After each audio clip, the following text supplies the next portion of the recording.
Good morning dear students. Next topic हम लेके आए हैं फ्लो चार्ट। फ्लो चार्ट किसी भी प्रोग्राम को सॉल्व करने की एक टेक्निकल विधि होती है। ग्राफ के द्वारा हम इसको यूज करके हम किसी भी प्रोग्राम के एरर्स को दूर करते हैं। फ्लो चार्ट ग्राफिकल विधि होती है किसी भी प्रोग्राम को सॉल्व करने की।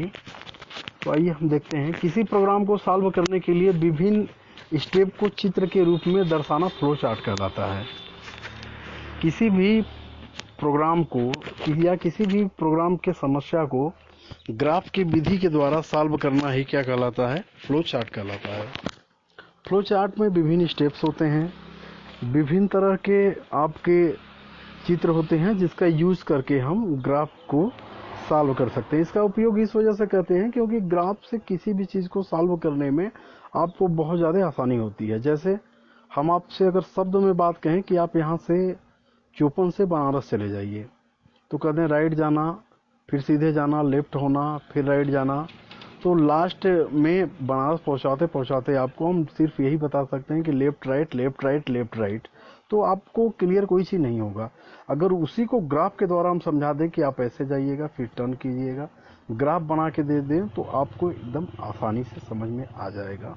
तो इसी तरह हम प्रोग्राम में जब भी कोडिंग करते हैं, प्रोग्राम बनाते हैं, तो ग्राफ का यूज करके हम क्लियर किसी चीज़ को स्पष्ट ज़्यादा समझा सकते हैं। जैसे रोड का मैप ही बनाना हो, तो रोड का मैप बनाना है तो हम ऐसे कहते हैं कि ऐसे बनाइएगा, फिर ऐसे बना दीजिएगा, फिर ऐसे बना दीजिएगा। तो ऐसे ऐसे ही सिर्फ याद रहेगा और कुछ नहीं। ग्राफ के द्वारा बना दे तो आपको स्पष्ट एकदम क्लियर हो जाएगा सारी चीज़ें। तो आइए हम दिखाते हैं और बताते हैं। अगर आपसे कोई पूछे कि फ्लो चार्ट क्या होता है, तो फ्लो चार्ट किसी भी प्रोग्राम को सॉल्व करने की एक टेक्निकल ग्राफ की विधि होती है, या किसी भी प्रोग्राम को सॉल्व करने की जो वो विधि जिसको हम ग्राफ यूज करते हैं वो फ्लो चार्ट कहलाती है।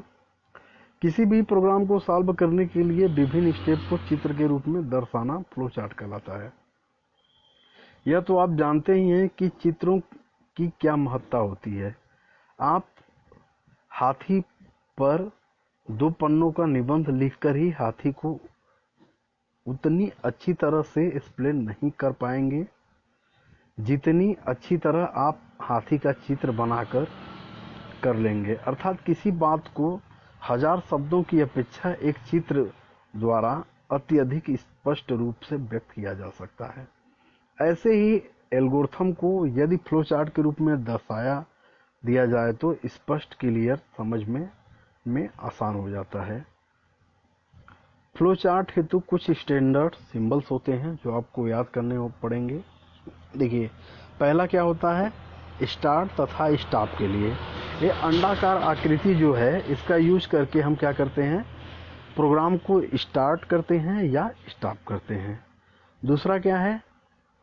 ये जो आपका क्या है, पैलोग्राम है, इसका उपयोग करके हम इनपुट या आउटपुट को देते हैं। जैसे देखिए यहाँ पे इनपुट या प्रिंट भी इससे हम करते हैं। तीसरा क्या है? प्रोसेस के लिए हम ये आयत का यूज करते हैं। जब भी हमको कहीं प्रोसेस कराना होता है तो हम इस आयत का यूज करते हैं। डिसीजन मेकिंग के लिए हम ये डायमंड का उपयोग करते हैं। अगर डिसीजन मेकिंग का उपयोग करना है यस या नो, तो इस कंडीशन का उपयोग डायमंड के आकार की चीज़ों को यूज करते हैं। यदि कंडीशन ट्रू हो तो प्रोग्राम का कंट्रोल यस की ओर चला जाए, यदि कंट्रोल फेल हो तो प्रोग्राम कंट्रोल नो की ओर चला जाए। जैसे देखिए यहाँ पे x क्या है? 0 से बड़ा है। यस होगा तो यस की तरफ, नो होगा तो नो की तरफ। ऐसे ही हम प्रोग्राम का यूज करते हैं। पांचवा, कनेक्टर, अर्थात यदि फ्लो चार्ट को एक पेज से नेक्स्ट पेज पे ले जाना है या 2 भागों में ब्रेक करना है तो हम कनेक्टर का यूज करते हैं। छठवां, कमेंट्स, एक्सप्लेनेशन, डिफिनेशन के लिए हम एरो मार्क का यूज करते हैं। तो ये है फ्लो चार्ट। फ्लो चार्ट क्या होता है? किसी भी प्रोग्राम को सॉल्व करने की ग्राफिकल विधि को हम फ्लो चार्ट कहते हैं। आपसे एग्जामिनर्स जब भी आएंगे वो पूछेंगे फ्लो चार्ट क्या होता है, तो आप क्या बताएंगे? किसी भी प्रोग्राम को सॉल्व करने की ग्राफिकल विधि को हम फ्लो चार्ट कहते हैं। फ्लो चार्ट में विभिन्न तरह के सिंबल होते हैं। देखिए अंडाकार जो सिंबल है स्टार और स्टॉप के लिए यूज करते हैं, स्टार्ट और स्टॉप के लिए यूज करते हैं। अंडाकार जो है, आपको अंडाकार खींच के पूछ देंगे कि इसका फ्लो चार्ट में यूज क्या होता है। अब देखिए यहाँ पे आयत बना दिए, तो आयत किसके लिए होता है? इनपुट आउटपुट के लिए होता है। आयत बना के पूछ देंगे इसका उपयोग कहाँ करते हैं, तो आयत जब भी यूज होता है प्रोसेसिंग के लिए होता है। पैरेललोग्राम पूछ देंगे, तो पैरेललोग्राम इनपुट आउटपुट के लिए होता है, एक कंडीशन के लिए होता है डायमंड का। तो ऐसे ही सारी चीज़ का कनेक्टर क्या होता है, किसी भी पेज को नेक्स्ट पेज पे जाने के लिए होता है। और एरो का उपयोग कमेंट करने के लिए होता है। तो ऐसे ही आपसे पूछेंगे।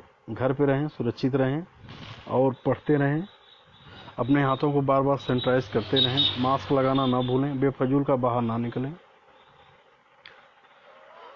अगर हम अपने आप को ज़्यादा सिक्योर करते हैं, अपने घर में रख देते हैं, तो बहुत ही कम चांसेस होते हैं कोरोना के फैलने को। जय हिंद, जय भारत। अपने भी सुरक्षित रहें, औरों को भी संदेश दें। भारत माता की जय। Good morning dear student. Next topic हम लेके आए हैं जनरेशन ऑफ कंप्यूटर, कंप्यूटर की पीढ़ी। देखिए फर्स्ट जनरेशन जो था 1946 से 1955 ईस्वी तक था। इसमें क्या यूज किया गया था? वैक्यूम ट्यूब्स, निर्वात नलियों का प्रयोग किया गया था। इसमें कंप्यूटर के साइज जो थे बहुत बड़े थे, विद्युत शक्ति की भारी मात्रा में खपत होती थी, मशीन लैंग्वेज में प्रोसेसिंग होती थी, अधिक हीट जनरेशन, बहुत ज़्यादा कंप्यूटर्स क्या होते थे? हीट होते थे। सेकेंड जनरेशन क्या आया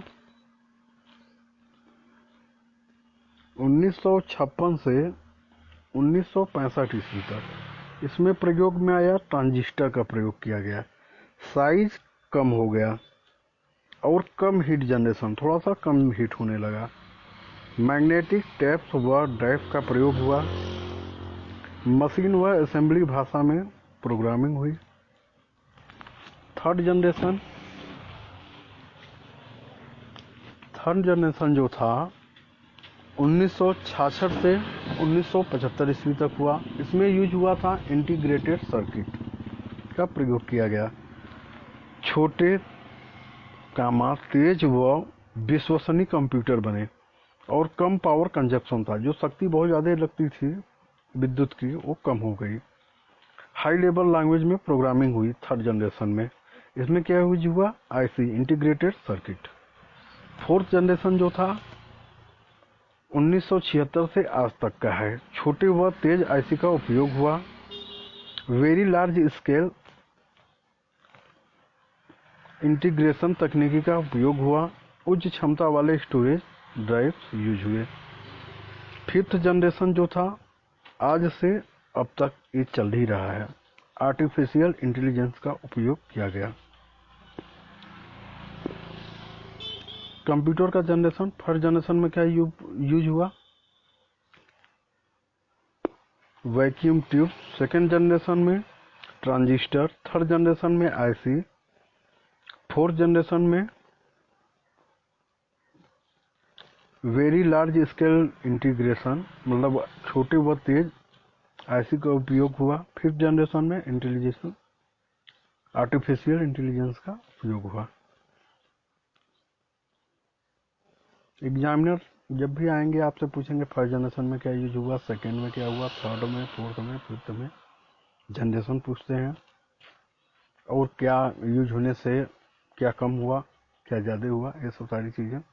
ऐसे ही पढ़ते रहिए, घर में रहिए, हाथों को सैनिटाइज करते रहिए, बहुत की ज़रूरत हो तब घर से बाहर निकलें, मास्क लगाना ना भूलें, हाथों को सैनिटाइज करते रहें। जय भारत, जय हिंद, जय भारत।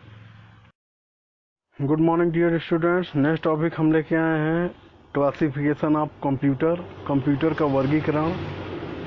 कंप्यूटर को विभिन्न आधारों पर वर्गीकृत किया जा सकता है, जैसे कि साइज यानी आकार के आधार पर, प्रोसेसिंग यानी स्पीड, कार्य करने की गति के आधार पर, कास्ट मतलब मूल्य के आधार पर इत्यादि।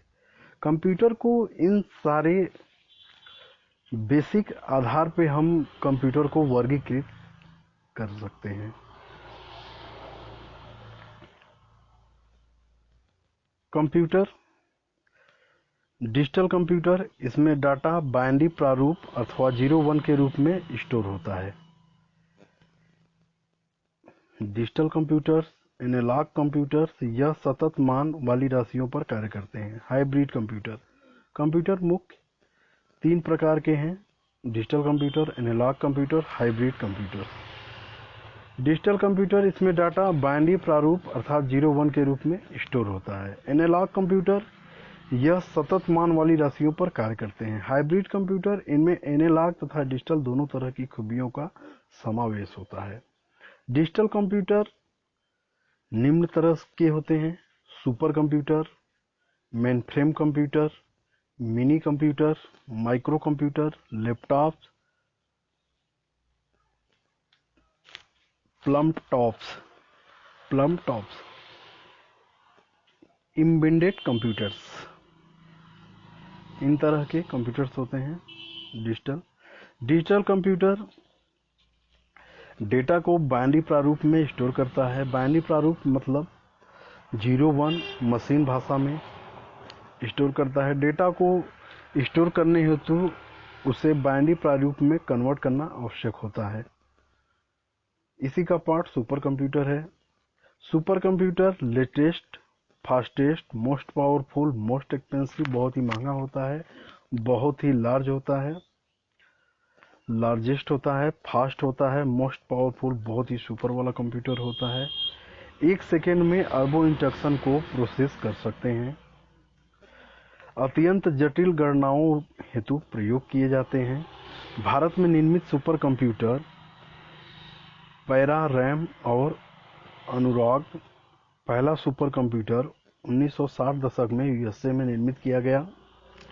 मेन फ्रेम कंप्यूटर, यह बिजनेस, इंडस्ट्री, ऑफिस में यूज किए जाते हैं।